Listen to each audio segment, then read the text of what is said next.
At the beginning of the movie, Anna is playing the cello in her bedroom. Suddenly, her stepfather enters the room and sits beside her on the bed. Anna stops playing, visibly tense. Without warning, the stepfather takes the cello from her hands and slaps her across the face, trying to manipulate her with a false sense of kindness. Without me, you'd both be out on the street.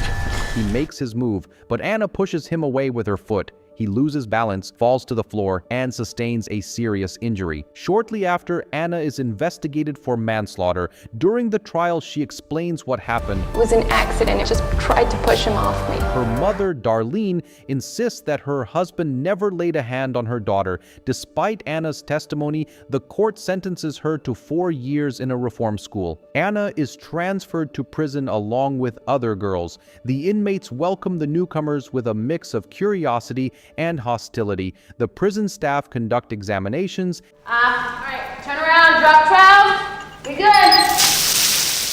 Hand out uniforms, and introduce the girls to the warden, Frank Barragon. My name's Frank. You do exactly what I say, or you do exactly what my staff said. The new arrivals are placed in solitary confinement. Anna is assigned to a cell next to Jenny, a quiet girl who sits on her bed reading. Anna tries to initiate a conversation, but Jenny remains unresponsive.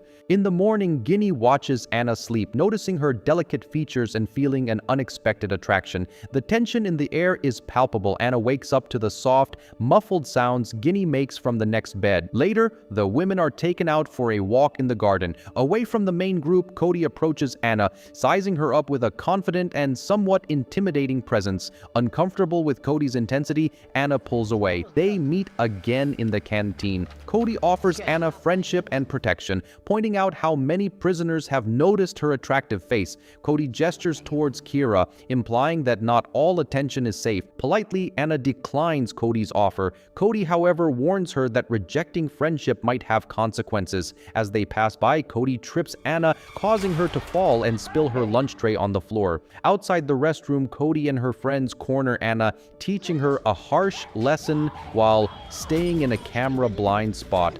After the assault, Anna regains consciousness and heads to the nurse's office. Nurse Jane, noticing the bruises, gently asks what happened, but Anna remains silent. Jane advises her to talk to the warden Frank for protection. The man told her about the pleasures of solitary confinement. He looked at the heroin file. Frank decided that she should take part in the prison talent show. The warden offered Anna a mutually beneficial relationship. If you help me, Anna, I'll help you. It's just sort of like, just take care of me. Heroin ignored the man's hints. Ginny waits for Anna, curious about her meeting with Frank.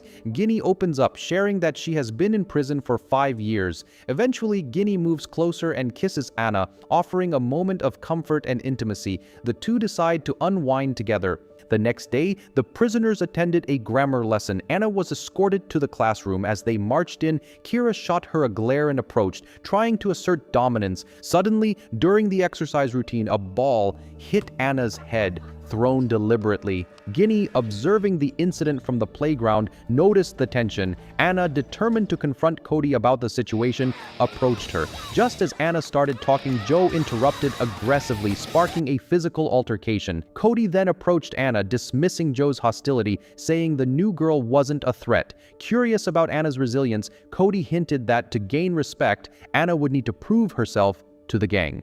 Their conversation was cut short when a guard ordered the inmates to line up for lunch. Later, back in the cells, Cody offered the newcomers a special drink to loosen up. She then challenged Anna, suggesting she provoke Kira into a fight to prove her worth. Reluctantly, Anna went to the common room trying to assert herself, but Kira retaliated, kicking Anna hard enough to knock her to the ground. Cody, always opportunistic, recorded the fight on her phone as the guards rushed in to break it up. Anna was dragged to the detention center, ordered to strip, and locked in a cell. After some time, she was escorted to the warden's office. Frank leaned back in his chair, casually implying that unless she cooperated with his demands, he'd ensure her return to solitary. Cornered and powerless, Anna felt she had no choice but to comply. Later, in the shower, overwhelmed with emotion, Anna vomited. Her new acquaintance noticed and tried to comfort her. During the conversation, Cody suggested that Anna get a tattoo on her forearm to mark a new chapter and share some pleasure to help relieve the stress. Anna confided in Cody, admitting how much her life had changed over the past month. Cody promised to protect her, and Anna couldn't help but appreciate her friend's reassuring smile. The girls decided to unwind together, but their brief moment of calm was interrupted when the guards called them. Joe barged into the cell while the girls were getting dressed, visibly irritated by Cody's growing bond with Anna. The warden summoned Anna from the cell. It was visiting day, and Anna was seated at a table in the common room. While waiting, she noticed Kira arguing with someone across the room. When Anna's visitor arrived, she was shocked to see her mother, Darlene, who still insisted that Anna had maliciously harmed her stepfather. Darlene spoke fondly of the man, describing him as a good husband. Anna, filled with frustration, bluntly revealed to her mother that her stepfather had been abusing her. Darlene, in denial and angered, lashed out and slapped Anna. A security guard intervened, warning her to control herself. Hurt and betrayed, Anna told Darlene not to visit her anymore. Anna later shared the encounter with Cody, who offered her support. Just as Anna was trying to process it all, Kayla unexpectedly lunged at her. Reflexively, Anna defended herself without initiating an attack, but the clash escalated into a fight until the guards broke it up. Anna was taken to the warden's office. Frank locked her in a punishment cell with heroin for 2 weeks. He gave her a chance to relax. She wanted to get to know heroin better. After the isolation, the girl showered again. She showed aggressive behavior in the cell. Anna hit Gunie, who immediately asked her neighbor for forgiveness. When the guards examined the prisoners, they noticed a bruise on Ginny's lip. She said she had bitten her lip. The guards took Anna to the warden. Frank sat her down at a table. He gave her a massage. After meeting the boss, heroin negotiated with Cody. The girl no longer trusted Cody, and a fight broke out. Anna went for a walk and met her neighbor Jay. Jay made no attempt to communicate with heroin. Anna went to Camille's house and wanted to relax. Cody found out about what Anna had done. She got angry with the girl. No longer was the heroin protected by her friend. While Anna was taking a shower, Keela decided to get even with her. Keela entered the shower room with her gang. Keela beat up the heroine. Anna went to the nurse's office. The nurse was worried about the girl's condition. The next day, Anna found Camille. Her new friend helped her relax. She brought back memories for Anna. The girl lay down on the playground and rested. The heroine got another tattoo on her arm. She continued to see Camille often. Anna vomited in her cell. Jay advised her to see a drug counselor. Anna got angry with her neighbor and left. Heroine went to the common room. She saw Kira and decided to come out of the gloom. A fight broke out. The guards used tranquilizers to calm the prisoners. They put Heroine in her cell. The warden decided to help her. In the cell, Anna threw up again. Cody tried to talk some sense into Heroine, but Heroine wouldn't listen to his friend. Cody left. Guinea supported her neighbor. She put Anna to bed and helped her to relax. Geen wanted to help her neighbor deal with her addiction, but it was hard for Anna to control herself. And a couple held a romantic proposal ceremony on Valentine's Day. However, what the two did not expect was that something happened to the photographer not far away. At this moment, the man called the photographer, but his impatient girlfriend grabbed his phone. But while his girlfriend was on the phone, a sharp arrow suddenly pierced my boyfriend's head. This immediately frightened the girl so much that she screamed, and then another arrow shot towards the flower basket next to her. Eventually, the girl was crushed into pieces by the powerful force. At the same time, major media outlets are reporting on a masked killer. Because of his mask, people also affectionately call him the inner demon killer. This person would massacre some couples who like to show off their love every Valentine's Day, and in the past few years, he has committed many murders. It just so happens that to vent their anger, the heroine Ellie was one of the single people. But she was not happy today because as a planner of the company, she designed an inappropriate advertisement. And in her design, there's a plot in which a couple expresses their love in this way. As long as they wear a ring of a certain brand, it means that the lovers will be together until death. But after watching the ad, the leader flew into a rage. Now is the time when the inner demon killer is at his peak. Wouldn't it be easy for people to associate you with that pervert? Now the company is almost drowned by spit, so the leader has to bring in a reinforcement overnight. This person is called Jesse, and he is a very awesome marketing expert. He has won numerous awards for a series of popular marketing cases and also earned a resounding title, Consumer Cupid. Therefore, Director Ling hopes that Ellie can plan a new plan with the help of Jesse. The two then agreed to go to a restaurant later to eat and chat. At the same time, the police arrived. At the beginning, we arrived at the time when the couple found that the huge blow was discovered at the first moment, but the deceased had already been crushed into meat scraps, and the only thing left was a tuft of hair. Then they found the last picture taken by the photographer before his death. Through photos, they knew that the inner killer had appeared.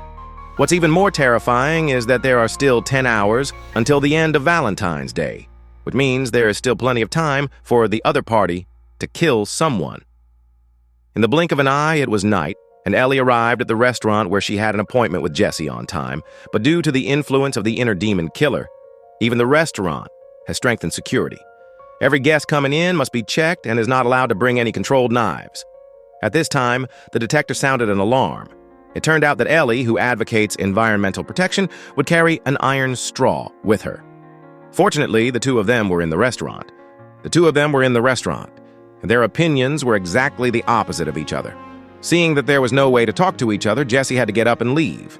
Seeing this, Ellie quickly chased after him.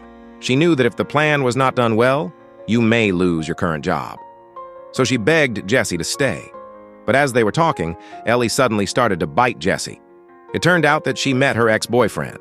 Seeing that the other party had a new lover, she felt ashamed. So she kissed Jesse on purpose. However, they didn't know that everything that happened just now was being watched. Afterwards, Ellie and Jesse returned to their respective residences together. However, when they arrived at the door, Ellie found that her key was lost. Jesse hurried to ask if she needed help. After learning about Ellie's predicament, Jesse punched the glass of the door, and the two of them successfully returned to Ellie's home.